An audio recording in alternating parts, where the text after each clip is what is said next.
என்னை பொறுத்த வரைக்கும் இந்த சாய்ஸ் ஃபில்லிங் தான் வந்து மேஜர் கில்லர். முற்றிலும் அபாலிஷ் பண்ணணும். இந்த ரூல்ஸ் வந்து ரொம்ப கஷ்டம். கிராமத்தில் உள்ள மாணவர்களுக்கு, அதாவது கல்வியை தாண்டி ஆள் பிடிக்கிற மாதிரி தமிழகத்தில் வந்து அட்மிஷன் ப்ராசஸில் குளறுபடிக்குது. ஒரு பையன் நல்ல மார்க் வாங்கியிருந்தார், டாப்பர். ஆனால் ஒரு ப்ரைவேட் காலேஜுக்கு வந்து இதெல்லாம் ஒன்று கம்ப்யூட்டரில் வந்து இதை பண்ண தெரியாது அப்படின்னு சொல்லி அவங்க கூட்டிகிட்டு போய் ஸ்டான்ஃபோர்ட் மாதிரி ஒரு யூனிவர்சிட்டி எடுத்தீங்கன்னா அவங்க பெரிய பெரிய கம்பெனிஸ் உருவாக்குறாங்க. கூகுள் உருவாக்கினாங்க, லிங்க்டின் உருவாக்கினாங்க, நைக்கி உருவாக்கினாங்க. அது அங்கே கல்வி வந்து எங்கேயோ உலகத்தில் வேற ஒரு மூளைக்கு போயிட்டுருக்கு. நம்ம அவங்களுக்கு அடிமையாயிட்டு. இப்போ கல்வி, அரசியல் ப்ளஸ் சினிமா 3 சேர்ந்து வந்ததுனால இந்த சங்கமம் வந்து ரொம்ப கீழ் நோக்கி போயிட்டுருக்கோம். இதில் மாணவர்களுக்கான ஒரு எதிர்காலம் இந்த ஃப்ளக்சுவேஷன் அப்படிங்கிறது டெம்பரரி ஃப்ளக்சுவேஷன் எடுத்துக்கலாமா? இல்லை. இந்த ஃப்ளக்சுவேஷனுக்கு மிக முக்கிய காரணம் படித்து முடித்தவர்களுக்கு வேலை கிடைக்கலங்கிறது தெரியுது. இப்போ லாஸ்ட் கவர்மெண்ட் ஒரு இனிஷியேட்டிவ் எடுத்தாங்க. அப்போ அண்ணா பல்கலைக்கழகம் என்ன பண்ணிட்டு இருக்கு? இது கீழே தானே அந்த அஃபிலியேஷன் இருக்குது. அப்போ அந்த கல்லூரியில் நீ ரத்து செய்ய வேண்டியது தானே? ஏன் அந்த கல்லூரியில் வச்சு கொண்டாடிட்டு ஸ்டூடெண்ட்ஸுமே பிளேஸ்மெண்ட்டை மெயினாக பார்த்துட்டு தான் காலேஜஸ். எனக்கு என்னை பொறுத்த வரைக்கும் பிளேஸ்மெண்ட்டில் வந்து ஸ்டூடெண்ட் விடக்கூடாது. பிளேஸ்மெண்ட் முக்கியமாக. நம்ம மாண்புமிகு முதல்வர் அவர்கள் வந்து பைரவா படத்தில் பயங்கரமாக டைலாக் கொடுத்தாங்க. இப்போ நீங்கள் ஃபீஸ் ஸ்ட்ரக்சரை நீங்கள் ரெகுலேட் பண்ணணும்ல, இது நீங்கள் கை வைக்கிற இடத்துலாம் ஷாக் ஆகும். இன்றைக்கி ஒரு சினிமா ஒரு படத்தை நீங்கள் கொண்டாடுற அளவுக்கு ஒரு சேட்டலைட் லான்ச்சை கொண்டாடுறதில்ல. தமிழகத்தில் ஒரு அச்சீவ்மெண்ட்டை நீங்கள் கொண்டாடுறதில்ல. இது வந்து வளர்ச்சி பாதையை நோக்கி.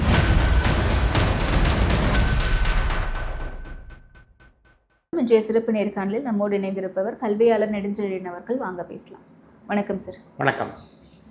ரீசெண்டாக இன்ஜினியரிங் கவுன்சிலிங் முடிஞ்சிருக்கு. அதில் 422 இன்ஜினியரிங் காலேஜஸில் கிட்டத்தட்ட 167, அதாவது 10% தான் வந்து சீட்ஸ் ஆக்குப்பை ஆகியிருக்கு. ஸோ இந்த விஷயம் அப்படிங்கிறது எந்த வகையில் ஒரு பேக் ஃபயராக இருக்கும்னு நினைக்கிறீங்க இன்ஜினியரிங் எஜுகேஷன் இதில்? இல்லை, இது மெயினாக வந்து இன்றைக்கி ஆக்சஸ் டு எஜுகேஷனை வந்து நம்ம பிளாக் பண்ணுறோம். சரிங்களா? நாங்கள் வந்து நுழைவுத் தேர்வு ரத்து கமிட்டிக்கு டாக்டர் எம் ஆனந்தகிருஷ்ணன் நம்ம தலைமையில் வந்து ஒர்க் பண்ணும்போது அந்த டைமில் வந்து ரெக்கமெண்டேஷன்ஸ் வந்து என்னென்னா, நுழைவுத் தேர்வு அபாலிஷ் பண்ணிவிட்டு +2 மார்க்ஸ் வச்சு நம்ம வந்து ஸ்டூடெண்ட்ஸ் எடுக்கலாம். ஏன்னா நிறைய ரூரல் சில்ட்ரனுக்கு வந்து ஆக்சஸ் கிடையாது, கோச்சிங் படிக்கலாம்னு எனக்கு கிடைக்காது அப்படிங்கிற ஒரு நிலை இருந்ததுனால அதை மாற்றி என்ட்ரன்ஸ் அபாலிஷ் பண்ணாங்க. பட் டாக்டர் ஆனந்தகிருஷ்ணன் சார் வந்து அவங்க வந்து ஒரு சிங்கிள் விண்டோ அட்மிஷன், ஒரு பியூட்டிஃபுல் அட்மிஷன் ப்ராசஸ் வந்து one of the best admission process in the world. ஏன்னா நிறைய இந்த அட்மிஷனில் கரப்ஷன் இருக்குது அப்படிங்கிறதுக்காக, ஒழிக்கிறதுக்காக ஒரு டிரான்ஸ்பரண்ட் அண்ட் அட்மிஷன்ஸ். அதாவது இப்போ நீங்கள் உங்கள் ரேங்க் வந்து 1 இல்லை ஒரு 1000 அப்படின்னா 1000க்கு அப்புறம் 1001, 1002 எல்லாமே அந்த ஹாலில் தான் உட்காந்துருப்பாங்க. அப்போ 1000 எடுத்ததுக்கப்புறம் தான் 1001 போகிறதுக்கு வந்து அந்த வாய்ப்புகள் வந்து ஒரு டிரான்ஸ்பரண்ட்டாக எந்த ஒரு இது இல்லாமல் 24 வருஷம் நல்லா போயிட்டு இருந்தது. அப்போ முன்னாள் துணைவேந்தர் அவர்கள் மிஸ்டர் சூரப்பா சார் அவர்கள் வந்து அவங்களுக்கும் அமைச்சருக்கும் அண்டு கவர்னர் ஆஃபீஸில் உள்ள வேறுபாடு காரணமாக அந்த சிங்கிள் விண்டோ அட்மிஷனை எடுத்துகிட்டு இதை வந்து டைரக்டர் ஆஃப் டெக்னிக்கல் எஜுகேஷன், அண்ணா பல்கலைக்கழகம் பண்ணக்கூடிய அந்த சிங்கிள் விண்டோ அட்மிஷன் எடுத்துகிட்டு இதை டைரக்டர் ஆஃப் டெக்னிக்கல் எஜுகேஷனுக்குள்ள கொடுத்தாங்க. அப்போ தான் ப்ராப்ளம் ஆச்சு. அது என்னென்னா, ஒரு ஹையர் எஜுகேஷன் இன்ஸ்டியூஷன், ஒரு இன்ஜினியரிங் காலேஜ் அட்மிஷனை வந்து இந்தியாவிலே ஃபஸ்ட் டைம் ஒரு பாலிடெக்னிக் இன்ஸ்டியூஷன் வந்து இதை கண்ட்ரோல் பண்ணுது. டைரக்டர் ஆஃப் டெக்னிக்கல் எஜுகேஷனுக்குள்ள தான் இன்ஜினியரிங் காலேஜஸாக வருது. பட் இந்த அட்மிஷன் ப்ராசஸ் மட்டும் இது வந்து உங்களுக்கு வந்து அண்ணா பல்கலைக்கழகம் இல்லாமல், அதாவது மெயினாக வந்து இது இத்தனை வருஷம் அவங்க தொடர்ந்து பண்ணிகிட்டு இருந்த முறைகள் வந்து இவங்களுக்கு கொடுக்கப்பட்டது. இதில் வந்து இந்த சாய்ஸ் ஃபில்லிங் அப்படின்னு ஒன்று கொண்டு வந்தாங்க. சாய்ஸ் ஃபில்லிங் வந்து we are one of the expert. நாங்கள் நீட், பிஜி எல்லாத்துக்கும் பண்ணுறோம், ஜேஇ எல்லாம் பண்ணும்போது இருக்கிறதுலே வந்து மோஸ்ட் காம்ப்ளெக்ஸ் வந்து அண்ணா யூனிவர்சிட்டி சாய்ஸ் ஃபில்லிங் தான். இந்த ரூல்ஸ் வந்து ரொம்ப கஷ்டம். கிராமத்தில் உள்ள மாணவர்களுக்கு நிறைய புரியாது. அம்மா அப்பா படிக்காத குழந்தைங்களுக்கு இதை பற்றி, ஒரு 12வது படிக்கிற மாணவருக்கு இதை பற்றி ஒரு புரிதலே கிடையாது. என்னை பொறுத்த வரைக்கும் இந்த சாய்ஸ் ஃபில்லிங் தான் வந்து மேஜர் கில்லர். சாய்ஸ் ஃபில்லிங் வந்து முற்றிலும் அபாலிஷ் பண்ணணும். ஃபஸ்ட்டு மக்களுக்கு வந்து சாய்ஸ் ஃபில்லிங் அப்படின்னா என்னன்னு தெரியாது. ஓகே, நீங்கள் வந்து எந்த கல்லூரிகள் நீங்கள் வந்து வரிசையாக நீங்கள் வந்து கொடுக்கணும் அப்படிங்கிறத வந்து தரவரிசை பற்றியது வந்து சாய்ஸ் ஃபில்லிங் சிஸ்டம். இந்த சிங்கிள் விண்டோ அட்மிஷன்ஸில் வந்து எனக்கு எல்லாமே தெரியும். இந்த ட்ரெயினில் தான் நான் போகிறேன், இதில் வந்து போகிறேன், இதில் சீட் இருக்குது, இதை பார்த்துட்டு நீங்கள் ஒரு சீட்டை செலக்ட் பண்ண போகிறீங்க. நானே சூஸ் பண்ணலாம், எனக்கு இந்த காலேஜ் தான் வேணும் அப்படின்னு. ஆமாம், உங்களுக்கு வேணுங்கிற ட்ரெயினை நீங்கள் சூஸ் பண்ணிக்கலாம். பட் சாய்ஸ் ஃபில்லிங்கில் நான் என்ன செய்வேன்னா, நான் எந்த ட்ரெயின் ஓடுதுன்னே சொல்ல மாட்டேன், என்ன கிளாஸ் அவைலபிள்னு சொல்ல மாட்டேன், நீங்களே கொடுங்கன்னு. அப்போ உங்களுக்கு வேகன்சி போர்ஷன் தெரியாது. அப்போ நீங்கள் என்ன செய்வீங்க, ஏதோ ஒரு கல்லூரிகள் வந்து நீங்கள் வந்து ஓகே இந்த கல்லூரிகள் கிடைக்கலாம், இந்த கல்லூரிகளுக்கு வரிசையாக கொடுப்பீங்க. உதாரணம் நல்ல ஒரு சிம்பிளாக சொல்லணும், எளிமையாக மக்களுக்கு புரியும்னா, இப்போ உதாரணத்துக்கு நாங்கள் வந்து நிறைய கார்ப்பரேஷன் கமிஷனர் இவங்களோட நாங்கள் வந்து கவர்மெண்ட் பள்ளியில் ஒர்க் பண்ணும்போது ஒரு பையன் நல்ல மார்க் வாங்கியிருந்தார். அவர் வந்து அம்மா அப்பாவுக்கு வந்து அவரோட படிப்பு கிடையாது, டாப்பர். அவர் வந்து கேட்டது தியாகராஜா பொறியியல் கல்லூரி மாதிரியில் கேட்டாங்க. ஆனால் ஒரு ப்ரைவேட் காலேஜுக்கு வந்து இதெல்லாம் உங்கள் கம்ப்யூட்டரில் உனக்கு இதை பண்ண தெரியாது அப்படின்னு சொல்லி அவங்க கூட்டிகிட்டு போய் அண்டு அவங்க கல்லூரியை மேலே போட்டாங்க. 2வது பட் இந்த தியாகராஜா கல்லூரியில் வேகன்சி இருக்குது. பட் இந்த கல்லூரியை மேலே கொடுத்ததுனால அந்த கல்லூரியில் 30 பேர் தான் படிக்கிறாங்க. நல்ல மதிப்பெண்கள் வாங்கின மாணவர் தவறான கல்லூரியில் போய் சேர்றதுக்கு இந்த சாய்ஸ் ஃபில்லிங் வந்து வழிவகுக்கிறது. ஆனால் பெற்றோர்கள் மாணவர்களுக்கு இதை பற்றி ஒரு புரிதல் கிடையாது. இது வந்து இப்போ என்னென்னா, ஒரு ரியல் எஸ்டேட்டை விட ஒரு மோசமாக எல்லா ஆசிரியர்களையும் நீங்கள் போய் பசங்களை பிடிச்சிட்டு வாங்க, நீங்கள் ஆள் பிடிக்கலாம், உங்களுக்கு சம்பளம் கிடையாது அப்படிங்கிற மாதிரி இப்போ கல்லூரிகள் வந்து, அதாவது கல்வியை தாண்டி ஆள் பிடிக்கிற மாதிரி வந்து இப்போ வந்து தமிழகத்தில் வந்து அட்மிஷன் ப்ராசஸில் குளறுபடிகள் இருக்குது. இந்த குளறுபடிகளை நீங்கள் நிவர்த்தி செய்யணும் அப்படின்னா அந்த கவுன்சிலிங் ப்ராசஸ் ஸ்ட்ரீம்லைன் பண்ணணும். இது அண்ணா யூனிவர்சிட்டியில் சொன்னால் 24 வருஷம் அவங்க பண்ணதுனால 2 நாளில் 3 நாளில் மேக்ஸிமம் ஒரு 1 வீக் 10 டேஸில் சரி பண்ணிட முடியும். பட் என்னென்னா இன்றைக்கி வந்து ஒரு 12 பல்கலைக்கழகங்கள் வைஸ் சான்சலர் கிடையாது, யாரும் முடிவெடுக்க மாட்டாங்க. அந்த முடிவெடுக்காதனால என்ன ஆகுதுன்னா அது கேப்டன் இல்லாமல் ஷிப் ஓடிட்டே இருக்குது. அந்த ஷிப் வந்து ஒவ்வொருத்தையும் ஆக்சிடென்ட் ஆகிட்டு இருக்குது. கடைசியாக டைட்டானிக் மாதிரி அது சிங்க் ஆகும்போது தான் அப்படியே நம்மளோட மோசமாக இருக்கும் அப்படின்னு பார்க்க முடியும். எல்லா இடத்துலையும் கவர்மெண்ட் காலேஜஸ் இருக்குது, கவர்மெண்ட் இன்ஸ்டிடியூஷன்ஸ் இருக்குது. அந்த இடத்துல வந்து அவங்கள வந்து சாய்ஸ் ஃபில்லிங் வந்து நீங்கள் வாங்க வரிசையாக உட்காருங்க, எப்படி அண்ணா பல்கலைக்கழகத்தில் பண்ணாங்களோ அதுக்கு ஒரு தனி பில்டிங்லாம் டெடிகேட் பண்ணி நிறைய வந்து பண்ணாங்க.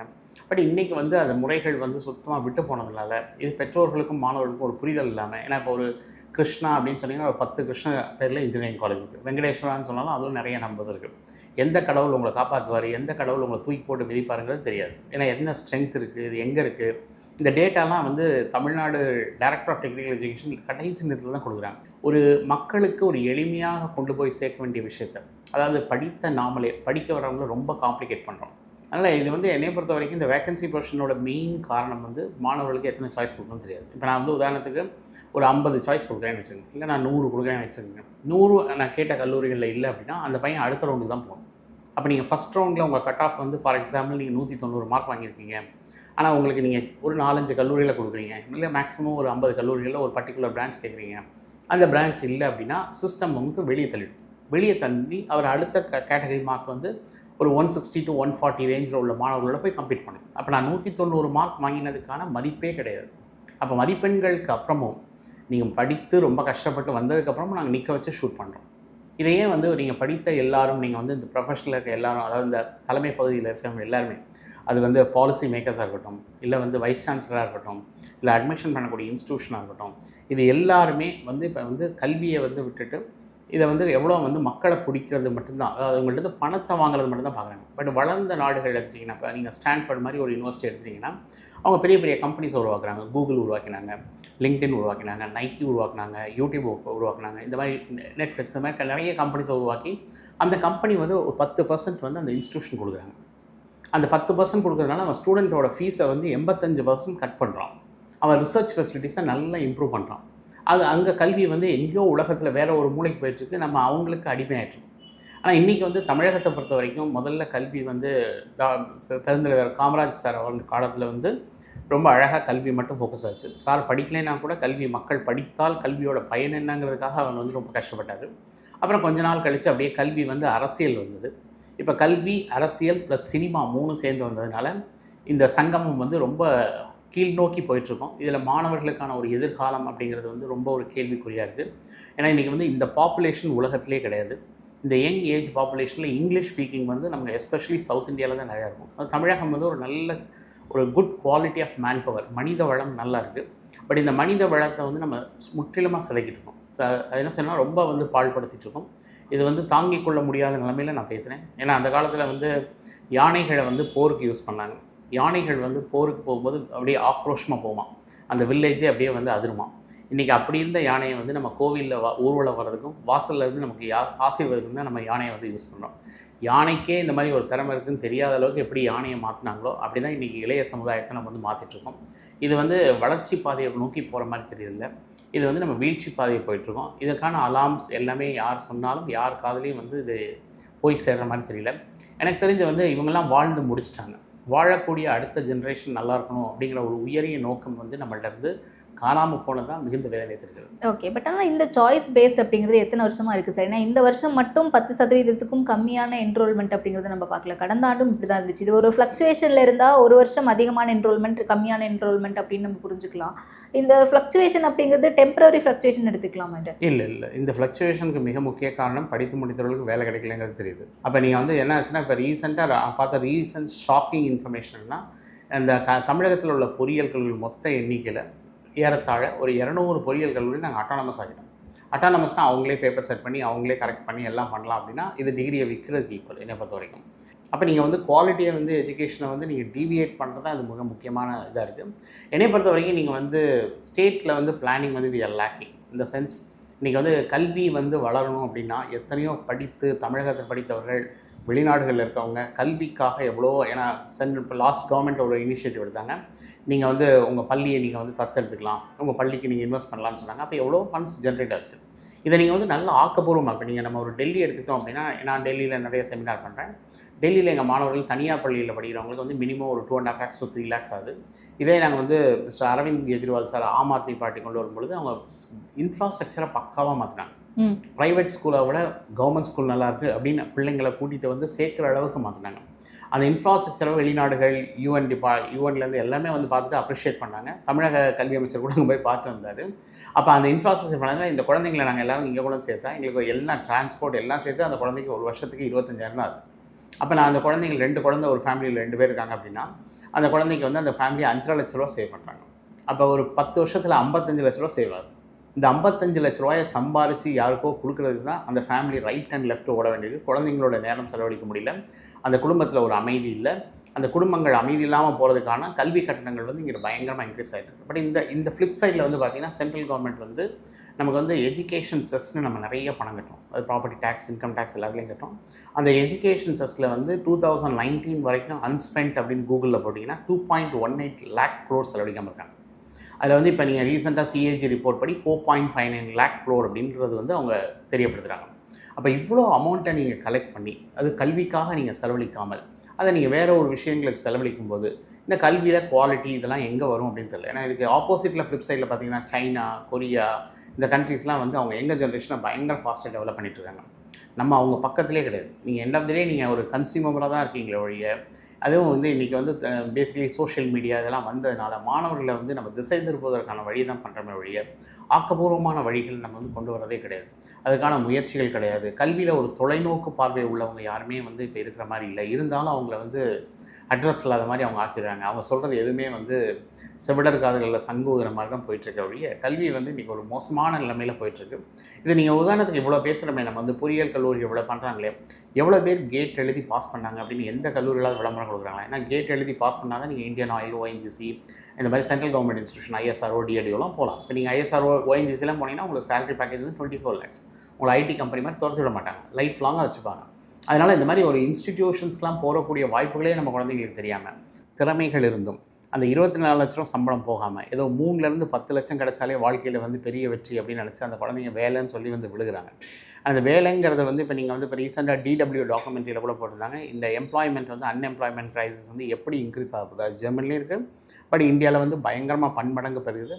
அதுக்கு இப்போ நம்ம இந்த காக்ரோச் ஜனதா பார்ட்டியை வந்து நம்ம இப்போ பார்த்தோம். இது வந்து ஒரு மாணவர்களோட எழுச்சி அப்படிங்கிறது வந்து அவங்களோட படித்ததுக்கப்புறம் இப்போ என்னென்னா ஒரு குடும்பம் வந்து ஒரு எக்ஸ் அமௌண்ட் செலவழிச்சு அந்த குழந்தைக்கு அந்த செலவழிச்சதுக்கப்புறம் அந்த குழந்தைக்கு ஒரு சரியான வேலை கிடைக்காம அது போய் ஏதோ ஊபர், ஓலா, ஃபுட் டெலிவரியில் ஒர்க் பண்ணுறதுக்கு அந்த பணத்தை செலவழிக்காமலே அந்த குடும்பம் நேராக போய் அந்த வேலையை பார்த்துருந்தா கூட அது additional income for the family. அப்போ நம்ம ஒரு குடும்பத்தை வந்து ஒரு கடன் சுமைக்குள்ளே அனுப்பி அந்த கடனை ஆனதுக்கப்புறம் அந்த குழந்தைய நீங்கள் சொசைட்டிக்குள்ளே விட்டிங்கன்னா ஆக்கப்பூர்வமாக விட அழிவுபூர்வமாக தான் அதிகமாக இருக்கும். அதான் இன்றைக்கி க்ரைம் ரேட் வந்து இன்க்ரீஸ் ஆகும். ஆனால் இன்னும் இது வந்து கிளிக்கிங் அட் டைம், நியூயார்க்கில் எப்படி கன்னை காமிச்சு பிடிங்கிட்டு போகிறாங்க, அது முன்னில் பிடிங்கிட்டு போகிறதுக்கு ரொம்ப டைம் ஆகாது. பட் அதை நோக்கி தான் நம்ம கல்வியை வந்து நடத்திட்டுருக்கோம். அதனால் இன்றைக்கி வந்து பெரிய பெரிய கல்வி நிறுவனங்கள் கல்வியில் திருப்பி ரீஇன்வெஸ்ட் பண்ணுறது அது எல்லாமே வந்து பாலிடிக்ஸ் போகுது, இல்லைனா சினிமா போகுது. அந்த சினிமாவை மக்கள் திருப்பி 200 ரூபா கொடுத்து ஏமாந்து பார்த்துருக்கக்கூடிய நிலைமை தான் இன்றைக்கி வந்து தமிழகத்தில் இருக்குது. ஓகே, இப்போ தமிழ்நாட்டில் இவ்வளோ இன்ஜினியரிங் காலேஜஸ் க்ரைசிஸ் வந்ததுக்கான ரீசன் என்னவா பார்க்குறீங்க சார்? காலேஜஸ் அதிகமாகிடுச்சுன்னு நினைக்கிறீங்களா? ஏன்னா மொத்தம் எத்தனை இன்ஜினியரிங் காலேஜஸ் தமிழ்நாட்டில் இருக்குது? ரீசெண்ட் டேஸில் அதிகமாக இருக்கிறத பார்க்குறோம். எத்தனை காலேஜஸ் இருக்குது, அதில் எத்தனை காலேஜஸ் கவுன்சிலிங்க்கு கவர்மெண்ட் கீழே வருது, லைக் அண்ணா யூனிவர்சிட்டி கீழே? இல்லை, கவர்மெண்ட் காலேஜஸோட பாப்புலேஷன் வந்து ஒரு 10% தரும். ஓகே, இப்போ நிறைய ஸ்டேட்டில் டிஸ்ட்ரிக்ட் ஃபுல்லாக எல்லாமே ஓப்பன் பண்ணி எல்லாமே வச்சுருக்காங்க. மெயினாக சொல்கிறது நீங்கள் நம்பர்ஸ் இன்க்ரீஸ் ஆகிறத பற்றி பிரச்சனை இல்லைங்க. எனக்கு வந்து குவாலிட்டி இம்ப்ரூவ் பண்ணணும். நீங்கள் வந்து இன்றைக்கி இந்த மாணவர்கள் வந்து உலகளாவிய வாய்ப்புகள் இருக்குது. ஏன்னா ஒரு கண்ட்ரியோட டெவலப்மெண்ட் அப்படிங்கிறது வந்து ஒரு இண்டிவிஜுவல் டெவலப்மெண்ட். அந்த இண்டிவிஜுவல் எப்படி படித்து அவர் சம்பாரித்து அந்த பணத்தை வச்சு அவர் வந்து எப்படி அந்த குடும்பத்தையும் அவரை சார்ந்த விஷயங்களையும் கூட்டிகிட்டு வர்றாருங்க தான் வந்து இண்டிவிஜுவல் எக்கனாமிக்கல் டெவலப்மெண்ட். அதான் உங்கள் ஜிடிபியோட டைரெக்டாக கனெக்டட். பட் அந்த எஜுகேஷன்ற பேரில் நீங்கள் காஸ்ட் ஆஃப் எஜுகேஷனை கம்மி பண்ணாமல் நிறைய அதிகமாக குடும்பங்கள்லேருந்து வாங்கணும் அப்படிங்கிற அந்த ஒரு மனப்பான்மையோட கல்வியை கொண்டு வந்தீங்க அப்படின்னா, ஏன்னா கல்வியை வந்து நம்ம பரவலாக்கும் போது, இந்த தனியார் மயமாக்கும் போது இந்த ஃபீஸ் வந்து பயங்கரமாக எக்ஸாபிடண்ட்டாக இருக்குது. இது வந்து ரொம்ப வந்து அதுக்கு மேலே இதுக்கு வந்து ஒர்த்தான்னு கேட்டிங்கன்னா அந்தளவுக்கு ஒர்த்து கிடையாது. பட் ஒர்த்தாங்கிறது நீங்கள் இன்ஃப்ராஸ்ட்ரக்சர் க்ரியேட் பண்ணல, குவாலிட்டி ஃபேக்கல்ட்டி அப்பாயின்ட் பண்ணல, படித்த மாணவர்களே எங்கே அப்பாயின்ட் பண்ணுறீங்க, நிறைய இடத்துல ஃபேக்கல்ட்டியை வந்து ஒரே கல்லூரிகள் வந்து அப்படியே ரொட்டேட் பண்ணுறாங்க, நிறைய இடங்களில் குளறுபடிகள். அந்த கவர்ன் பண்ணுறதுக்கே அண்ணா பிள்ளைகளே இது கிடையாது, அதில் மேன் பவர் கிடையாது. யாரையும் கவர்மெண்ட் அப்பாயின்மெண்ட் ரொம்ப நடக்கல. இதில் வந்து எனக்கு என்னென்னா, இந்த மாதிரி ஒரு சூழலில் வந்து கல்வி வந்து பாதிக்கப்படுகிறது. நீங்கள் நம்பர்ஸ் பற்றி எனக்கு பிரச்சனையே கிடையாது. எத்தனை இன்னும் ஒரு கல்லூரிகள் ஓப்பன் பண்ணுங்கள். பட் குவாலிட்டி வந்து எப்படி வெளிநாடுகளில் வந்து உங்களுக்கு வந்து இந்த குவாலிட்டி இல்லைன்னா இந்த கல்லூரிகளை நாங்கள் ரத்து பண்ணுவோம் அப்படின்னு சொல்கிறதுக்கு வந்து இன்றைக்கி நிறைய கல்லூரிகளில் வந்து சிங்கிள் டிஜிட்டில் அட்மிஷன் போயிட்டு. அதுதான் கேட்குறேன். அப்போ நம்பர்ஸ் இன்க்ரீஸ் பண்ணுறது பிரச்சனை இல்லை நீங்கள் சொல்கிறீங்கல்ல சார். அப்போ இவ்வளோ காலேஜஸ் இருந்தும் ஏன் என்ரோல்மெண்ட் கம்மியாக இருக்குது காலேஜஸில், ஸ்டூடெண்ட்ஸுடைய என்ரோல்மெண்ட்? அப்போ இன்ஜினியரிங்கான டிமாண்ட் அப்படிங்கிறது ஸ்டூடெண்ட்ஸ் மத்தியில் இங்கே குறைஞ்சிக்கிட்டு இருக்கா, இல்லை இங்கே காலேஜஸ் வந்து குவாலிட்டியான எஜுகேஷன் கொடுக்கல அப்படிங்கிறதுக்காக அவங்க அஃபோர்ட் பண்ண மாட்டேங்கிறாங்க? இல்லை, இங்கே வந்து குவாலிட்டி ஆஃப் எஜுகேஷன் நீங்கள் கொடுக்கல. இன்றைக்கி வந்து அப்போ நம்பர்ஸ் இன்க்ரீஸ் ஆகி பெரிய யூஸ் இல்லை. இல்லை, நம்பர்ஸ் இன்க்ரீஸ் ஆனாலும் இது வந்து குளோபலில் உங்களை ஹோல்ட் பண்ணுற அளவுக்கு டிமாண்ட் இருக்குது. இப்போ நீங்கள் வந்து நீங்கள் கேட்கலாம், தமிழகத்தில் வந்து இப்போ இந்தியாவில் வந்து 5000க்கும் மேலே பொறியியல் கல்லூரிகள் இருக்குது. நிறைய கல்லூரிகள் இப்போ வந்து வருஷம் 6000 போய் இப்படி மூடிட்டே வந்து 5000 சம்திங் இருக்குது. தமிழகத்தையும் நிறைய கல்லூரிகள் வந்து இப்போ சிங்கிள் டிஜிட்டில் செமஸ்டர் வந்து படித்து பாஸ் பண்ணுறது கூட ஃபேக்கல்ட்டியே இல்லாத கல்லூரிகள் நிறையா இருக்குது. அப்போ அண்ணா பல்கலைக்கழகம் என்ன பண்ணிகிட்ருக்கு? இது கீழே தானே அந்த அஃபிலியேஷனாக இருக்குது.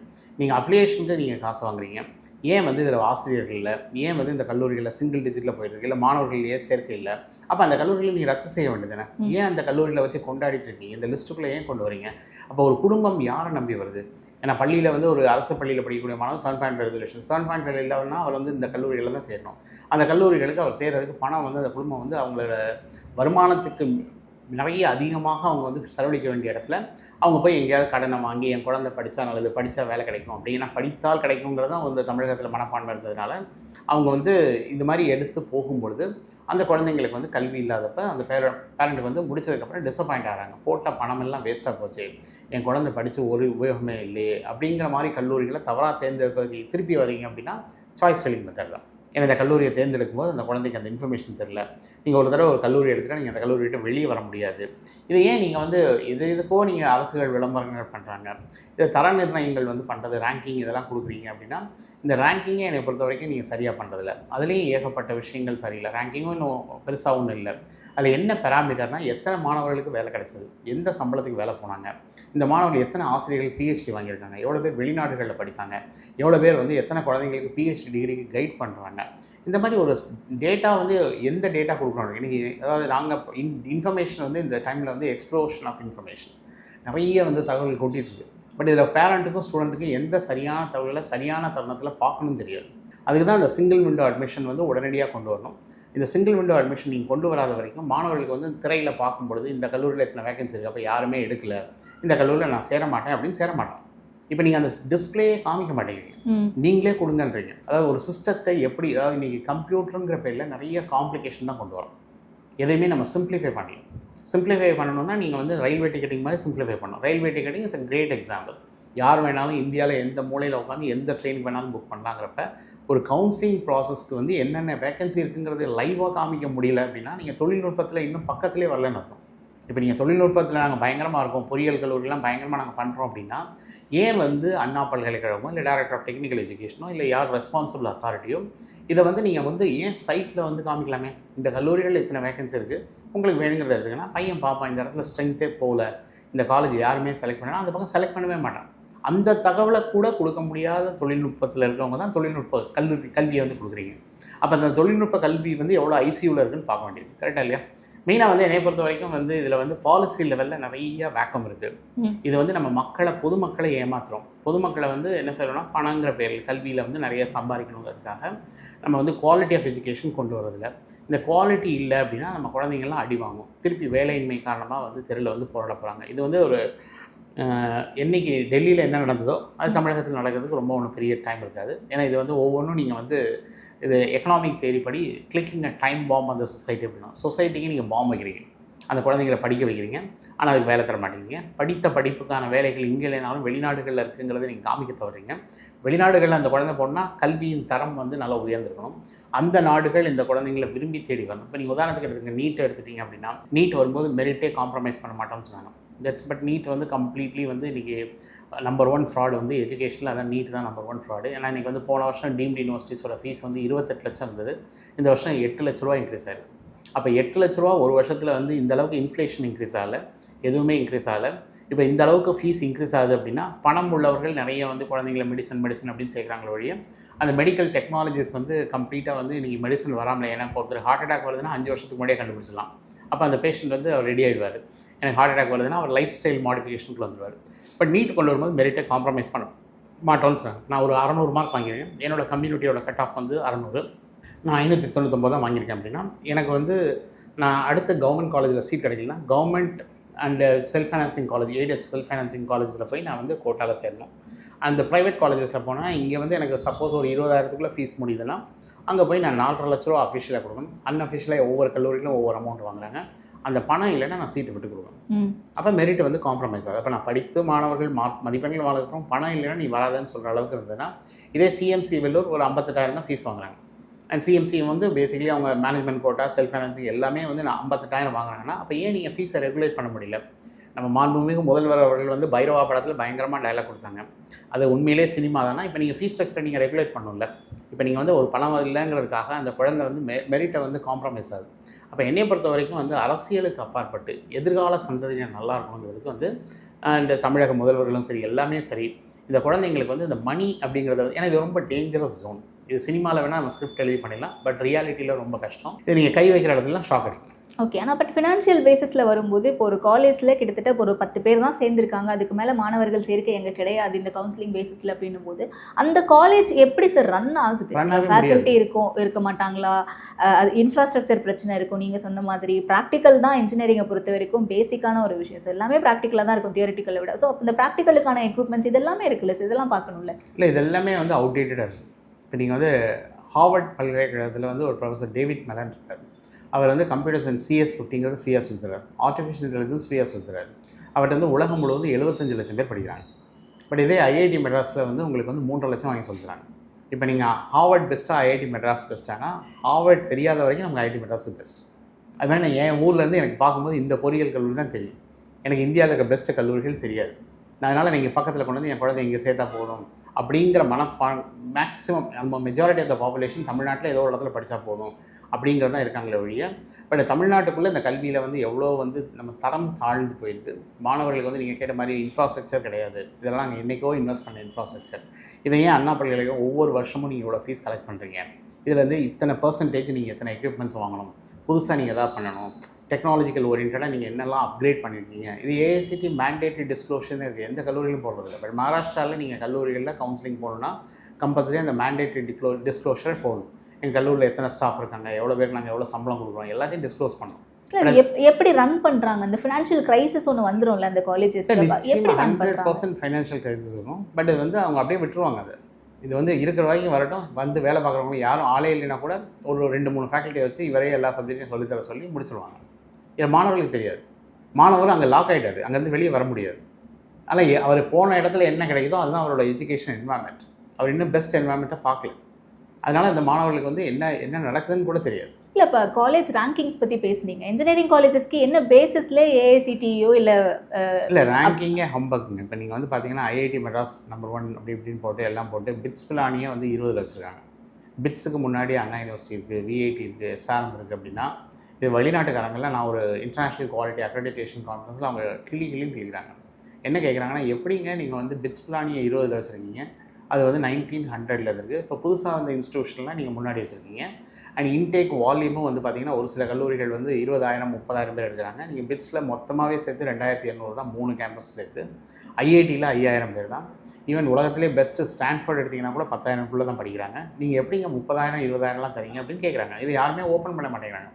என்னையை பொறுத்த வரைக்கும் இந்தியாவில் எஜுகேஷன் வந்து இட் இஸ் ரன்ஸ் லைக் கம்ப்ளீட்டாக குவாலிட்டி போயிடுச்சு. அண்ட் அதில் அக்சஸும் போயிடுச்சு. பணம் உள்ளவங்க தான் இன்றைக்கி வந்து ஒரு கல்லூரிகளில் வர முடியும், பணம் இல்லைன்னா நீங்கள் உள்ளே வர முடியாதுங்கிற ஒரு சூழலை க்ரியேட் பண்ணியிருக்காங்க. 7.5 ரிசர்வேஷன் ஓரளவுக்கு காம்ப்ளிமெண்ட் பண்ணாலும் அந்த இடத்துல குவாலிட்டி கிடையாது. நீங்கள் எஜுகேஷனில் வர்ற பணங்கள் வந்து திருப்பி எஜுகேஷனில் ரீஇன்வெஸ்ட் ஆகுதில்ல. இதெல்லாம் சினிமாக்கும் பாலிடிக்ஸும் போகிறதுனால தான் இந்த கல்வியின் தரம் தாழ்ந்து மக்களோட பணத்தை வழியாக மக்களே அது எப்படி யானை தன் மேலே மண்ணை வாரி அள்ளி போடுதோ அது மாதிரி நம்மளே நம்ம மேலே நம்ம வந்து நம்ம பணத்தை கொடுத்து நம்ம குழந்தைக்கு தரமான கல்வி கிடைக்காமல் ஒரு கஷ்டமான சூழ்நிலை. இது வந்து ஒரு நாங்கள் படிக்கிறது அப்போல்லாம் இந்த மாதிரி ஒரு சுச்சுவேஷனே கிடையாது. மொத்தமாகவே நம்பர் ஆஃப் கல்லூரிகள் வந்து ரொம்ப கம்மியாக இருந்தது, எல்லாருக்கும் வேலை கிடச்சிது, குவாலிட்டியை வந்து எங்கேயுமே காம்ப்ரமைஸ் பண்ணல. இன்றைக்கி அந்த குவாலிட்டி கிடையாது, இன்றைக்கி ஃபேக்கல்ட்டியும் கிடையாது. ஓகே, ஸோ கவர்மெண்ட் பாலிசிஸ் அப்படின்ட்டு வரும்போது என்ன மாதிரியான பாலிசி மேக்கிங்ஸ் எடுத்தால் இந்த விஷயங்கள் எல்லாம் சீர் செய்ய முடியும்னு நினைக்கிறேன்? இல்லை, ஃபஸ்ட்டு வந்து குவாலிட்டி இன் எஜுகேஷன் கொண்டு வரணும். ரெண்டாவது, மக்கள் பணங்கள் வந்து விரயமாக்கப்படுகிறது. அதுவும் தனித்தனி குடும்பங்கள், அந்த குடும்பங்கள் வந்து எவ்வளோ கஷ்டப்பட்டு என் குழந்தை நல்லா இருக்கணும்னு சொல்லி அந்த குடும்பங்கள் வந்து அவ்வளோ சிரமப்பட்டு அந்த குழந்தைங்க கல்விகளை வந்து கொடுக்குறாங்க. பட் அந்த குழந்தைங்களுக்கு கிடைக்கக்கூடிய கல்விகள் தரமான கல்வி இல்லைன்னா அது அரசோட ஃபெயிலியர். ஏன்னா கவர்மெண்ட் வந்து இதை என்ஷூர் பண்ணலன்னு அர்த்தம். இப்போ நீங்கள் உதாரணத்துக்கு நான் வந்து ஒரு மதிய உணவு திட்டம் கொடுக்குறேன் அப்படின்னா, மதிய உணவத்தில் வந்து நான் ஒரு பால்படுத்திய உணவை நான் கொடுக்க முடியாது. அது குழந்தைங்களை அஃபெக்ட் பண்ணுது, அவங்களோட ஹெல்த் அஃபெக்ட் பண்ணுது. அப்போ அதே மாதிரி தான் கல்வியில் இங்கே குவாலிட்டி இல்லாமல் நீங்கள் கொடுத்தீங்க அப்படின்னா அந்த குழந்தைங்களோட எதிர்காலம் வந்து அஃபெக்ட் ஆகுது. இது வந்து சோஷியல் டெவலப்மெண்ட்டை வந்து அஃபெக்ட் பண்ணும். இதை குவாலிட்டியை நீங்கள் இம்ப்ரூவ் பண்ணலை அப்படின்னா, தரம் இல்லை அப்படின்றால் தமிழகம் இன்னும் தாழ்ந்து போகும். இதில் வந்து இன்றைக்கி என்னென்னா, நிறைய நான் முதலே சொன்ன மாதிரி தமிழ்நாடு வந்து கல்வி ப்ளஸ் அரசியல் ப்ளஸ் சினிமா 3ம் கலந்ததுனால இந்த சங்கமம் வந்து ஒரு நல்ல சங்கமாக எனக்கு தெரியல. என்னை பொறுத்த வரைக்கும் அரசியல் தனியாக இருக்கணும், சினிமா தனியாக இருக்கணும், கல்வி தனியாக இருக்கணும். இதை நீங்கள் 3ஐயும் ஒன்றாக்கிட்டீங்க. இப்போ நிறைய அரசியல்வாதிகளே கல்வியாளர்களாயிட்டாங்க. அப்படி தான் இருக்காங்க வேறு. ஏன்னா அதனால தான் நான் சொல்கிறேன், இது வந்ததுனால வந்து நீங்கள் வந்து அவங்கள எதிர்த்து கேட்பதற்கான ஒரு மனப்பான்மை உள்ள மக்கள் வந்து குறைஞ்சிட்டு வராங்க. இது ஏன் எதுக்குன்னு கேட்கக்கூடிய தன்மையை வந்து தமிழகம் இழந்து கொண்டு இருக்குது. இதை சிந்திக்கக்கூடிய தன்மை இழந்துட்டுருக்கோம், யோசிக்கக்கூடிய தன்மை இழந்துட்டுருக்கோம். ஒவ்வொன்றும் இந்த கல்விங்கிற பேரில் நம்ம வந்து எல்லாமே வந்து மாணவர்களோட அதாவது க்ரியேட்டிவ் இதெல்லாம் வந்து கம்ப்ளீட்டாக போயிடுச்சு. அது டெட் டாக்கில் வந்து மிஸ்டர் கென் ராபின்சன்ஸ் வந்து அப்படின்னு ஒரு எமினன்ட் ப்ரொஃபஸர் சொல்லியிருப்பார், ஸ்கூல் ஸ்கில்ஸ் க்ரியேட்டிவிட்டின்னு. ஸ்கூல் வந்து மாணவர்களோட கற்பனை திறனை வந்து சுத்தமாக சிதைக்குது. உங்களுக்கு மேக்ஸ் ஃபிசிக்ஸ்லாம் அவுடேட்டட் சிலபஸ். இன்றைக்கி உலகத்தில் வந்து எல்லாமே நீங்கள் சேட் ஜிபிட்டில் எதில் போட்டிங்கன்னா எல்லாமே அழகாக கொடுக்குது. நான் நிறைய பள்ளிகளில் பேசினேன், நீங்கள்லாம் ஏஐ யூஸ் பண்ணலாம், நாங்கள் பயங்கரமாக யூஸ் பண்ணுறோம் சார். எதுக்கு யூஸ் பண்ணுறீங்க? பையன் வந்து படிக்கலைங்கிறத மெஷர் பண்ணி அவனோட ப்ரோக்ரஸ் ரிப்போர்ட்டு தான் நீங்கள் ஏஐ யூஸ் பண்ணுறீங்க. பட் அந்த பாடத்தை எவ்வளோ எளிமையாக சொல்லிக்கிறதுக்கு நீங்கள் ஏஐ யூஸ் பண்ண மாட்டேங்கிறீங்க. அதனால் நம்ம எல்லாமே மெஷர்மெண்ட்டில் தான் பார்க்குறோம், இது எவ்வளோ இருக்குது அப்படின்னு பார்க்குறோம். பட் அந்த குழந்தைங்களுக்கு நான் என்ன கொண்டு போய் அந்த குழந்தை புரிகிற மாதிரி நான் சேர்க்கணுங்கிறத அந்த டூலை நம்ம யூஸ் பண்ணுறது. ஆனால் என்னையை பொறுத்த வரைக்கும் இது வந்து ஒரு பயங்கரமான ஒரு ரிஃபார்ம்ஸ் தேவைப்படுது. சைனாலாம் எங்கேயோ போயிட்டுருக்கு. அவங்கெல்லாம் இன்றைக்கி எலான் மஸ்க் வந்து இப்போ ஒரு 3 வீக்ஸ் முன்னாடி ஹியூமனாய்டுன்னு ஒரு ரோபோ போட்டிருக்காரு. அந்த ரோபோலாம் வந்துன்னா அவங்க எல்லாருக்குமே வேலை கிடைக்காது. முதல்ல வந்து நம்ம வந்து ஸ்டீமில் இருந்தோம், அப்புறம் எலக்ட்ரிசிட்டி வந்தோம், அப்புறமேட்டு நம்ம வந்து இன்டெலிஜென்ஸில் வந்தோம், கம்ப்யூட்டிங்கில் வந்தோம், அப்புறம் இன்டெலிஜென்ஸ் வந்து இப்போ ஆட்டோமேஷனில் வந்து இந்த மாணவர்கள் வந்து மனிதர்களோட கம்பீட் பண்ண போகிறதே இல்லை. மனிதர்களோட மச் மோர் அட்வான்ஸ் சிஸ்டத்தோட கம்பீட் பண்ண போகிறாங்கன்னா, நீங்கள் இன்னும் பழைய கரிக்குலத்தையே வச்சுக்கிட்டு சிலபஸை மாற்றாமல் பொறியியலில் வந்து நீங்கள் நான் அரைச்சமாகவே அரைச்சிட்ருக்கேன், அதே இன்ஜினியரிங் ஃபிசிக்ஸ், இன்ஜினியரிங் கெமிஸ்ட்ரி அதெல்லாம் தேவை தான், நான் இல்லைன்னு சொல்ல. பட் இன்றைக்கி மாறி வரும் சூழலுக்கு வந்து ஏற்றவாறு ஐஐடியோ பிட்ஸ் பிளானியோ பண்ணுற மாதிரி நீங்கள் பண்ணுறதில்ல. இப்போ என்னோடய ஸ்டூடெண்ட்ஸ்லாம் வந்து நான் வந்து குவாண்டம் கம்ப்யூட்டிங்னு ஒரு ஏரியாவில் ப்ளேஸ் ஆகிறாங்க. சம்பளம் வந்து அவருக்கு 4 கோடி கிடைக்குது, டேக் ஹோம் மட்டும் 2.4 crores கிடைக்குது. 2.5 crores அப்படிங்கிறது வந்து ஒரு 21 வயசில் அது வந்து அன்திங்கபிள் சேலரி. இப்போ இந்த மாதிரி நாங்கள் எக்ஸ்ட்ரீம் டாப்பு பார்க்குறோம். இங்கே வேலையே இல்லாமல் கஷ்டப்பட. இப்போ ஐஐடி வந்து அந்த குவாலிட்டியை மெயின்டைன் பண்ணுறது, எமர்ஜிங் டெக்னாலஜியில் வந்து ஃபேக்கல்ட்டி இன்வெஸ்ட் பண்ணுது, ஸ்டூடெண்ட் அதை படிக்க சொல்லுது, அந்த மாணவர்களை அதுக்கு தயார்படுத்துகிறாங்க. அந்த குவாலிட்டியை நீங்கள் இங்கே கொடுத்தீங்கன்னா ஐஐடியை இங்கே திரும்பி பார்க்க வைக்கலாம். நீங்கள் ஐஐடியில் போய் படிக்கணும்னு அவசியம் கிடையாது. ஐஐடியோட குவாலிட்டியை நீங்கள் இன்னும் அபரிதமாக பண்ணலாம். அதனால் அந்த குவாலிட்டியை நீங்கள் கொண்டு வராது தான் மெயின் ரீசனே ஒழிய இது கல்வியை சார்ந்தது கிடையாது. அந்த குவாலிட்டி ஃபேக்டர்ஸ் எங்கெல்லாம் நமக்கு வந்து குறுக்கீடுகள் இருக்குன்னா அதுக்குள்ள அரசியல் இருக்குது. இதில் வந்து இன்றைக்கி நிறைய மெஜாரிட்டி ஆஃப் த ஃபேக்கல்ட்டி வந்து பார்த்திங்கன்னா பொலிட்டிக்கல் அப்பாயிண்டீஸ் தான். யாரும் படித்து மெரிட்டில் வந்த மாதிரி அவங்க பொலிட்டிக்கல் அப்பாயிண்டீஸ் அவங்க காசு கொடுத்து படிச்சுட்டு வர்றதுனால, அந்த காசு கொடுத்து இந்த வேலையை வாங்குறதுனால அவங்க மாணவர்கள்ட்ட எங்கெல்லாம் அந்த கொடுத்த காசை எடுக்கிறதுக்காக அவங்க ட்ரை பண்ணுறாங்க. பட் இது எல்லாமே வந்து இந்த துறைகள் சார்ந்த விஷயங்களை வந்து நீங்கள் அலசி ஆராய்ந்து இதை பண்ணணும் அப்படின்னா அது பெரிய டாஸ்க். அப்படி இல்லையா, நீங்கள் ஒரு யாட் ஸ்டிக் வைங்க, இந்த ப்ரொஃபஸர் இதை வந்து மீட் பண்ணலையா, இந்த ப்ரொஃபஸர் இதை கொண்டு வந்து இந்த குழந்தைங்களுக்கு ஒரு அழகாக டெலிவர் பண்ணலையா, அவரை வெளியே அனுப்புங்க. அப்படி நீங்கள் ஏதாவது ஒரு சிஸ்டம் கொண்டு வாங்க, அவருக்கு ஒரு ரேட்டிங் கொடுங்க. நீங்கள் அப்படி நம்ம யோசிச்சோன்னா இங்கே இன்னைக்கு ப்ராப்பர் இன்ஃப்ராஸ்ட்ரக்சர் இல்லாமல் ப்ராப்பர் ஃபேக்கல்ட்டிஸ் இல்லாமல் இருக்கக்கூடிய காலேஜஸை கவர்மெண்ட் மூடணும் அப்படின்ற ஒரு சுச்சுவேஷனும் இருக்குது. அண்ட் அப்படி இருக்க காலேஜஸ்க்கு எப்படி இவங்க ப்ராப்பராக அண்ணா யூனிவர்சிட்டி அஃபிலியேஷன் கீழே அப்ரூவல் கொடுக்குறாங்க அப்படின்றது நம்ம இங்கிலீஷ் சொல்கிறேன். இது கரப்ஷன், இது education corruption is number 1 corruption in the world. இந்த எஸ்பெஷலி நம்ம தான் அதில் புது இனோவேஷன்லாம் கண்டுபிடிச்சிருக்கோம். இந்த எஜுகேஷன் கரப்ஷனுங்கிறது வந்து டீப் ரூட்டாக போச்சுன்னா சொசைட்டியை நீங்கள் இம்பேக்ட் பண்ணுறீங்க. தமிழ் சமுதாயம் வளரவிடாமல் நீங்கள் வந்து அதை வந்து தடுக்கிறீங்க. அது தமிழ் சமுதாயம் வளரவிடாமல் தடுக்கிறதுக்கு நம்மளே தான் நம்ம மேலே மண்ணள்ளி போடுற வழியை இந்த குவாலிட்டி ஆஃப் எஜுகேஷனை கொண்டு அந்த காலத்தில் பெருந்தலைவர் காமராஜர் அவர்கள் வந்து ஒவ்வொரு இண்டஸ்ட்ரியாக போய் நீங்கள் கல்வி நிறுவனங்களை ஆரம்பிங்க. முதல்ல போய் அப்படி தான் தியாகராஜ இன்ஜினியரிங் காலேஜ் இருந்தது, ராஜபாளையத்தில் அப்படி தான் பிஎஸ்சி குமாரசாமி ராஜா காலேஜ் இருந்துச்சு. அது மாதிரி ஒவ்வொருத்தரையும் அவர் கெஞ்சி கூப்பிட்டு நீங்கள் பண்ணுங்கள், கல்வியை ஒன்று பண்ணுங்கள் அப்படின்னு சொல்லி அவங்க பெரிய இண்டஸ்ட்ரி. ஏன்னா அந்த ஃபிலாந்தெரபிஸ்ட் வந்து கொடுக்கக்கூடிய விஷயங்களும் அவங்க பணம் இதில் சம்பாதிக்கணும் இல்லை, வேறு ஒரு இதில் சம்பாதிச்சுட்டு இருக்காங்க. ஆனால் இந்த கல்வி வந்து மக்களுக்கு போகட்டும், இதனால் மக்கள் கல்வி பெற்று பயன்படட்டும் அப்படிங்கிறதுக்காக அவர் சொன்னாருங்கிறதுக்காக எல்லாம் பண்ணாங்க. இப்போ அந்த நிலைமை மாறி கல்வி நான் ஓப்பன் பண்ணேன்னா எனக்கு நிறைய ப்ராஃபிட் இருக்குது, நான் இதை ஒரு பிஸ்னஸாக பார்க்குறதுனால இன்றைக்கி சொசைட்டல் டெவலப்மெண்ட் ஆக மாட்டேங்குது. ஆனால் என்னை பொறுத்த வரைக்கும் நீங்கள் வந்து இதில் வந்து ஒரு தரம் கொண்டு வரணும்னா நீங்கள் ஒரு யார்ட் ஸ்டிக்கை வைக்க வேண்டியிருக்கும். அதில் வெவ்வேறு பேராமீட்டர்ஸ் நீங்கள் பார்க்க வேண்டியிருக்கும். இந்த பெரிய டீம் வச்சு நீங்கள் டிபேட் பண்ணி என்னெல்லாம் பேராமீட்டர்ஸ் வச்சா நம்ம இந்த கல்வியை குவாலிட்டியாக கொண்டு வரலாம். இந்த குவாலிட்டி கொண்டு வந்தீங்கன்னா இங்கே மட்டும் இல்லை, இந்த மாணவர்கள் உலக சந்தையில், இப்போ நான் வந்து குவைத்தில் எடுக்கிறேன், குவைத்தில் வந்து 2020லேயும் 22லேயும் 22,000 பொறியியல் வந்து அவங்களுக்கு வந்து வேலை போச்சு. ஏன்னா டிகிரி வந்து அது அவங்களுக்கு வந்து குவாலிட்டி இல்லை அப்படின்னு சொல்லி அவங்கள வந்து வேலையை விட்டுட்டாங்க. ஒய்ஃபுக்கு தெரியாது, அப்பாவுக்கு குழந்தைக்கு தெரியாது, அப்பா லோ லெவல் ஜாப் எடுத்து கஷ்டப்படுறாரு. நான் ஹெல்ப் பண்ணுறது ரொம்ப கஷ்டமாக இருக்குது. ஒரு 40-50 வயசில் உங்கள் டிகிரி அப்ரூவ்டு இல்லை, உங்கள் டிகிரி சரியில்லை அப்படின்னு சொல்லி வெளிநாடுகள் உங்களை பேன் பண்ணால் நீங்கள் ரொம்ப கஷ்டப்படுவீங்க. இன்னொன்று வந்து நீங்கள் கல்வியை வந்து வியாபாரமாக எதுக்காக அண்ணா பல்கலைக்கழகம் இவ்வளோ கல்லூரிகளை அட்டானமஸ் பண்ணாங்க? 200 கல்லூரிகள்கிட்ட இப்போ ஏறத்தலை. அந்த காலத்தில் எனக்கு தெரிஞ்ச ஒரு 8 கல்லூரிகள் இருந்தது, இப்போ 200 கல்லூரிகளை அட்டானமஸ் பண்ணியிருக்காங்க. இதில் வைஸ் சான்சலர் கிடையாது. இந்த மாதிரிலாம் நடக்கும் பொழுது இதை யாருமே கேள்வி கேட்குறதுக்கு ஆள் இல்லை. இப்படி நடக்குதா அப்படிங்கிறது வந்து நமக்கு வந்து இந்த கவுன்சிலிங் வரும்போது தான் இவ்வளோ நமக்கு தெரியுது. இந்த தகவல் தரவுகள் இது எந்த இடத்துலையும் வந்து அண்ணா பல்கலைக்கழகம் அஃபிஷியலாக கொடுக்குறதே இல்லை, ஏன்னா வைஸ் சான்சலர் இல்லை. அப்போ நான் வந்து என்ன செய்கிறேன்னா, இது வந்து இன்றைக்கி அரசியல் மெயினாக அந்த பொலிட்டிக்கல் கரப்ஷனில் வந்து நீங்கள் கரப்ஷனை ஒழிக்கணும் அப்படின்னா ஃபஸ்ட்டு கல்வியிலேருந்து நீங்கள் ஸ்டார்ட் பண்ணணும். கல்வியில் வந்து இருக்கக்கூடிய விஷயங்கள் ஏன்னா ஃபீஸ் ஸ்ட்ரக்சர்லேருந்து எல்லாத்தையும் நீங்கள் ரெகுலேட் பண்ணணும். இந்த ரெகுலேட் பண்ணி அதுக்கும் தாண்டி மக்கள் வந்து பணங்கள் வந்து நிறைய செலவழிக்கப்படுது. அதாவது எண்ட் ஆஃப் த டே நீங்கள் மக்களுக்கு எவ்வளோ பணத்தை நீங்கள் சேவ் பண்ணி தரீங்களோ அதுதான் அந்த கவர்மெண்ட்டோட கவர்னன்ஸோட ரியல் அச்சீவ்மெண்ட்.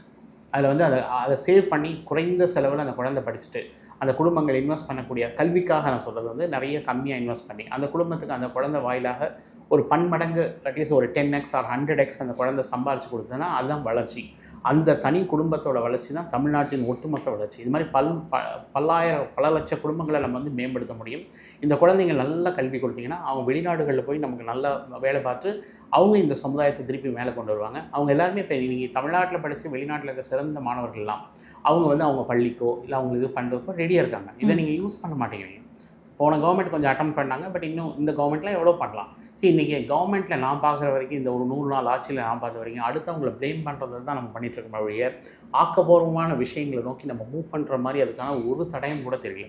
ஆனால் இது நம்ம வந்து இவங்களையும் திட்டுறதுனாலையோ இது பண்ணுறதுனாலையோ நமக்கு கிடைக்கக்கூடிய இந்த பொன்னான நேரத்தை இழந்துட்டுருக்கோங்கிறத வந்து கூட நம்ம அறியாமையில் வந்து அந்த அளவுக்கு தான் நம்ம வந்து கல்வி தளத்தில் இருக்கோம். இன்னொன்று வந்து இன்றைக்கி அமைச்சர்களுக்கும் வந்து என்னை பொறுத்த வரைக்கும் நான் வந்து அவங்களுக்கு ஒரு பெரிய விஷன் கிடையாது. அதாவது இந்த கல்வியை வந்து நான் எப்படி கொண்டு போகணும், இதை மாதிரி என்ன மாதிரி கொண்டு போகணும் அப்படிங்கிறது வந்து விஷன் கிடையாமல் இது வந்து யாரையும் வந்து கரெக்டான பீப்புளை வந்து மீட் பண்ணாமல் இன்ஃபர்மேஷன் கேட்காம நம்ம வந்து இது வந்து சும்மா அப்படியே ஏதோ நம்ம அந்த ட்ரெயினில் இருக்கோம், ட்ரெயின் எங்கே கூட்டிகிட்டு போய் இறக்கி விட்டால் போதும். அந்த பயணத்தோட பண்ணினோம் அப்படின்னா இந்த ஜேர்னியை வந்து நான் எப்படி இன்னும் பியூட்டிஃபுல் ஆக்கலாம், இந்த ஜேர்னியை எப்படி நான் இன்ட்ரெஸ்டிங் ஆக்கலாம், என் மூலமாக வரக்கூடிய அந்த குழந்தைங்களை எப்படி இன்னும் ஒரு உயர்ந்த நிலை கொண்டு போகலாம் அப்படிங்கிற ஒரு சீரிய சிந்தனைகள் இல்லாத ஒரு சூழல் தான் இன்றைக்கி நான் தமிழகத்தை தென்படுது. என்னை பொறுத்த வரைக்கும் அரசியலுக்கு அப்பாற்பட்டு மக்கள் வந்து ஒரு நல்ல வாய்ப்பை கொடுத்துருக்காங்க. இந்த இடத்துல வந்து நான் வந்து கல்வியை எப்படி சீரமைத்து எப்படி மக்களை வந்து ஒரு நல்ல வழிக்கு நான் கொண்டு போனால் அதுதான் எந்த அரசாங்கமாக இருந்தாலும். ஏன்னா இன்றைக்கி ஆம் ஆத்மி பார்ட்டியோட பெரிய சக்ஸஸே வந்து அந்த மோல்லா கிளினிக் வந்து ஓப்பன் பண்ணது, அண்ட் அதுக்கப்புறம் வந்து ஸ்கூல் எஜுகேஷன் நல்லா ரிஃபார்ம் பண்ணது. இதெல்லாம் நீங்கள் பண்ணி கொடுத்தாலே கல்வி வந்து உச்சத்துக்கு போகும். பட் ஏன்னா அவர் மிஸ்டர் அரவிந்த் கெஜ்ரிவால் வந்து அவர் ஐஐடியில் படித்ததுனால கல்வியை வந்து எடுத்தார். நீங்கள் கல்வியை எடுத்து நல்லா பண்ணார். நீங்கள் அது மாதிரி வந்து இன்றைக்கி வந்து அந்த மாதிரி ஒரு விஷனரி லீடர்ஸ் அவங்க வந்து யாருமே இப்போ கிடையாது. இன்றைக்கி எல்லாருமே வந்து ஒரு தலைவரை வந்து வாழ்த்துறது தான் முக்கியத்துவம் காமிக்கிறாங்க ஒழிய எனக்கு தரப்பட்ட ஒரு பொறுப்புக்கு இந்த பொறுப்புக்கு நான் என்ன பண்ணுறேன், இந்த பொறுப்புக்கு நான் நல்லது பண்ணுறதுனால என் தலைவருக்கு பேர் கிடைக்குங்கிற அந்த ஒரு எண்ணங்கள் இல்லைங்கிறது தான் வந்து மிக வருந்தத்தக்க விஷயமா இருக்குது. ஓகே, ஒரே ஒரு நிறைவான கேள்வி. நம்ம கவர்மெண்ட் சரியாக அதை ப்ராப்பராக பாலிசி மேக்கிங் இல்லை அப்படின்னு பல விஷயங்கள் பேசணும், சாய்ஸ் பேஸ்டு விஷயம் பேசணும், அண்ட் கவுன்சிலிங் அப்படின்ட்டு வரும்போது நிறைய விஷயங்கள் இருக்குது. பட் எண்ட் ஆஃப் த டே இது பிளேஸ்மெண்ட்டில் தான் வந்து முடியுது. எம்ப்ளாய்மெண்ட் ரேஷியோ இங்கே கம்மியாக இருக்குது இன்ஜினியரிங் காலேஜஸ்லேருந்து வெளியே போகிற ஸ்டூடெண்ட்ஸ்க்கு அப்படின்ட்டு. பட் பிளேஸ்மெண்ட்டுன்னு வரும்போது அங்கே இருக்கக்கூடிய கம்பெனிஸ் எப்படி இந்த காலேஜஸை சூஸ் பண்ணுறாங்க? இவ்வளோ குவாலிட்டி இல்லைன்னு தெரிஞ்சோம். Like on what basis they're choosing the college? HR corruption ஆனது பிக் கரப்ஷன். இந்த ஹெச்ஆர் மேனேஜர் வந்து நீங்கள் ஒரு கல்லூரியில் போய் இப்போ நீங்கள் எனக்கு தெரிஞ்ச வரைக்கும் நான் ஒரு ஹெச்ஆர் மேனேஜர்கிட்ட சொல்லும்போது அவர் என்ன சொல்கிறாருன்னா, நான் இந்த கல்லூரியில் வந்து ஒரு 500 பேர் எடுத்தேன் அப்படின்னா எனக்கு ஒரு ஃப்ளாட் வாங்கி தராங்க, இல்லை எனக்கு நான் என்ன கார் கேட்குறோம் எனக்கு வாங்கி தராங்க, இல்லை நான் என்ன ரொக்கம் கேட்குறோங்களோ அதை வாங்கி தராங்க அப்படிங்கிறாங்க. இது ஒரு ஹெச்ஆர் மேனேஜர் சொல்கிறார். அந்த இது வந்து ஏன்னா டெக்னிக்கல் வந்து சும்மா இன்டர்வியூ பண்ணிட்டு போயிடுவாங்க, ஹெச்ஆர் தான் வந்து உள்ள எடுக்கிறாங்க. பட் தேங்க்ஸ் டு ஏஐ இப்போ ஐபிஎம்லாம் ஹெச்ஆரை ரீப்ளேஸ் பண்ணி ஏஐ போட்டுச்சு. இப்போ ஏஐ தான் ரெக்ரூட் பண்ணுது. இப்போ நீங்கள் ஏஐ ரெக்ரூட் பண்ணும்போது இனிமேல் அதனோட சாதக பாதங்கள் உங்களுக்கு தெரியும். ஏன்னா கம்பெனிஸே இப்போ ரொம்ப கிளியர் ஆகிட்டாங்க. ஏன்னா கம்பெனியும் வந்து இப்போ ரெவன்யூலாம் டிப் ஆகுது, எல்லாம் டெக்னாலஜிஸை யூஸ் பண்ணுறாங்க. இந்த மாறி வரும் தொழில்நுட்பங்களை புரிந்து கொள்ள முடியாத கல்வியை தான் நம்ம கொடுத்துருக்கோம். ஓகே, ஏன்னா ஸ்டூடெண்ட்ஸுமே பிளேஸ்மெண்ட்டை மெயினாக பார்த்துட்டு தான் காலேஜஸ் எனக்கு என்னை பொறுத்த வரைக்கும் பிளேஸ்மெண்ட்டில் வந்து ஸ்டூடெண்ட் விடக்கூடாது. ஓகே, பிளேஸ்மெண்ட் முக்கியமாக, பேக்கேஜ் முக்கியமாக. எனக்கு வந்து பேக்கேஜ் தான் முக்கியம். நான் இப்போ கல்விக்காக ஒரு 20 லட்ச ரூபா செலவழிச்சு ஒரு 5 லட்ச ரூபா பிளேஸ்மெண்ட் போனேன்னா அந்த 5லேருந்து 20 லட்சம் பிடிக்கவே எனக்கு 20 வருஷம் ஆகும். நீங்கள் எவ்வளோ இன்வெஸ்ட் பண்ணுறீங்க, எவ்வளோ ரிட்டர்ன் ஆஃப் இன்வெஸ்ட்மெண்ட் வருதுன்னு பார்க்கணும். இப்போ நான் வந்து உதாரணத்துக்கு நான் ரொம்ப கம்மியாக கவர்மெண்ட் காலேஜஸில் வந்து எனக்கு மொத்தமாகவே செலவு வந்து 2 லட்ச ரூபாய்க்குள்ள முடியுது 4 வருஷத்துக்கு அப்படின்னு வச்சுக்கோங்க. நான் 2 லட்ச ரூபா போட்டு என்னோட சேலரி வந்து 20 லட்ச ரூபா இருந்ததுன்னா ஒர்த் ஸ்பெண்டிங், இல்லைனா அது செலவழிக்கிறதே வேஸ்ட். என்னை பொறுத்த வரைக்கும் நான் அப்படி தான் பார்க்குறேன். நான் நிறைய ஸ்டூடெண்ட்ஸை வந்து பல்வேறு துறைகள் அனுப்புகிறோம். நாங்கள் என்னை பொறுத்த வரைக்கும் ஒவ்வொரு குழந்தையும் யூனிக். எல்லாரையும் ஒரே தொழிலில் இது போய் படி அப்படின்னு சொல்ல முடியாது, சொல்லவும் கூடாது. நாங்கள் எல்லா எக்ஸாமும் எழுத வரோம், வாங்கினதுக்கப்புறம் நாங்கள் ரிஜெக்ட் பண்ணுறோம். அப்படி எழுதும்போது அந்த குழந்தைங்களுக்கு அத்தனை வெற்றிகள் கிடச்சுன்னா அந்த குழந்தைக்கு கிடைக்கிற சந்தோஷம், நாங்கள் கவர்மெண்ட் காலேஜ் மட்டும்தான் சொல்கிறோம், இவ்வளோ கிடைக்குது அப்படின்னு அந்த குழந்தைங்களுக்கு சந்தோஷம் கிடைக்குது. இவ்வளோ அட்மிஷன் வாங்கினாங்கன்னா அந்த குழந்தை எங்கே சித்தாலும் நல்லா படிக்குது. அதாவது அதை படிக்கக்கூடிய அனுப்புறதுக்கு முன்னாடியே நம்ம ஒரு தளத்தை உருவாக்க வேண்டியது. அந்த தளத்துலேயும் நம்ம வந்து ஃபெயிலியர் ஆகிடுவோம். என்னென்ன படிக்கலாம், என்னென்ன நான் சொன்னேன்ல 265 பிரான்ச் ஏஐசிடியில் வச்சுட்டு நீங்கள் 10 பிரான்ச்சை தான் கொண்டாடிட்டு இருக்கீங்க. இன்னும் நிறைய இப்போ நான் சொன்ன மெட்டலஜியில் இங்கே கிடையவே கிடையாது. மெட்டலஜி மொத்தம் கவர்மெண்ட் காலேஜ் தான் இருக்குது. உங்களுக்கு வந்து காலேஜ் ஆஃப் கிண்டியில் மெட்டீரியல் சயின்ஸ் இருக்குது, என்ஐடி ட்ரிச்சியில் இருக்குது, பிஹெச்டி டெக் மெட்டலஜி கவர்மெண்ட் எய்டில் அண்ட் கவர்மெண்ட் காலேஜ் சேலம் கருப்பூரில் இருக்குது. இந்த மாதிரி 4-5 கல்லூரிகளில் தான் இருக்குது. அப்படி இந்த மெட்டலஜிங்கிறது வந்து இன்றைக்கி ஒரு மொபைல் ஃபோன் ஹீட் ஆகுறதுக்கு என்ன மெட்டீரியல், ஸ்வைப் பண்ணுறதுக்கு என்ன மெட்டீரியல், டிஸ்பிளேக்கு என்ன மெட்டீரியல், இதெல்லாம் மெட்டீரியல் சயின்ஸ் அண்ட் மெட்டலஜி. இதை பற்றி நீங்கள் சொல்லித்தரதுக்கு கல்லூரிகளே இல்லாமல் நீங்கள் தமிழகத்தில் நாங்கள் கல்வி நாங்கள் பயங்கரமாக இருக்குது அப்படின்னு சொன்னீங்கன்னா இப்போ கேட்டில் ரிசல்ட்டு நம்ம தான் லாஸ்ட்டில் இருக்கும். தமிழகம் முதன்மையாக இருக்குது. எங்கே இருக்குன்னா அந்த கேட்டில் லாஸ்ட்லேருந்து ஃபஸ்ட்டில் இருக்கும்.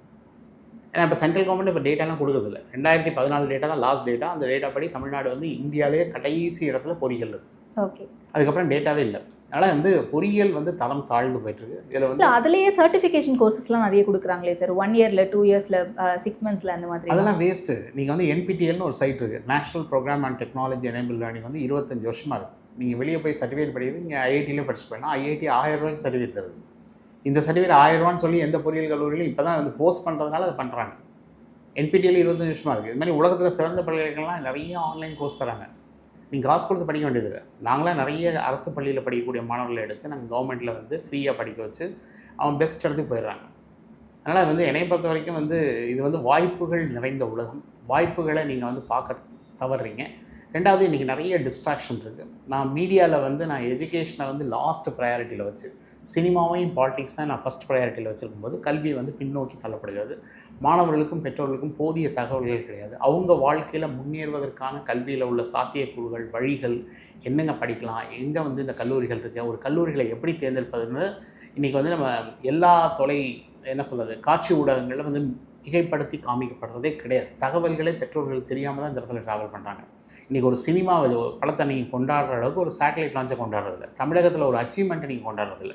இப்போ எனக்கு தெரிஞ்ச ஒரு பேசிக்கலி ஒருத்தவங்க மிஸ் வனிதா ரெங்கராஜன் ஒரு மேடம் வந்து என்ஐடி ட்ரிச்சியில் படிச்சுட்டு யூனிவர்சிட்டி ஆஃப் டெக்ஸஸ் அட் ஆஸ்டினில் பண்ணி she is the first South Indian woman to won Oscar award even before mister Rahman, mister Rasul Pookutty.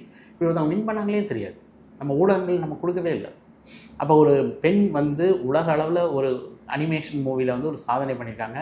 இன்றைக்கி பெங்களூரில் 300 பேரை வச்சு ஒர்க் பண்ணுறாங்க. இந்த மாதிரி விஷயங்கள் கொண்டாடப்படுறதில்லை.